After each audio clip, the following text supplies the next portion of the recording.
Welcome. খুব সহজে top cutting তোমরা কি করে করবে তারই টিউটোরিয়াল নিয়ে আমি আজকে চলে এসেছি। এল সাইজের অর্থাৎ 40 মাপের আমি একটা টপ কাটিং এর ভিডিও তোমাদের সঙ্গে আজকে শেয়ার করছি। এখানে আমি শোল্ডার অথবা কাঁধ নিয়েছি 7 ইঞ্চি আর নেকের চওড়াটা রেখেছি 3 ইঞ্চি, সামনের গলার ডেপথ রেখেছি 3 ইঞ্চি আর ব্যাক মানে পিছনের গলার নেকের ডেপথ রেখেছি 1.5 ইঞ্চি। আর্মহোল নিয়েছি 7 ইঞ্চি আর ছাতি 40 ইঞ্চি, তার 4 ভাগের 1 ভাগ হলো 10 ইঞ্চি আর 1.5 ইঞ্চি এক্সট্রা নিয়েছি। দেখো আমি এইভাবে সামনের পার্ট আর পিছনের পার্টটা কেটে নিচ্ছি।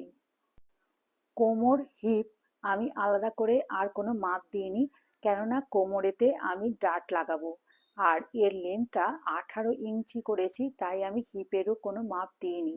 তোমরা তোমাদের টপের লেন্থের মাপ নিজেদের মতো দিয়ে নিও।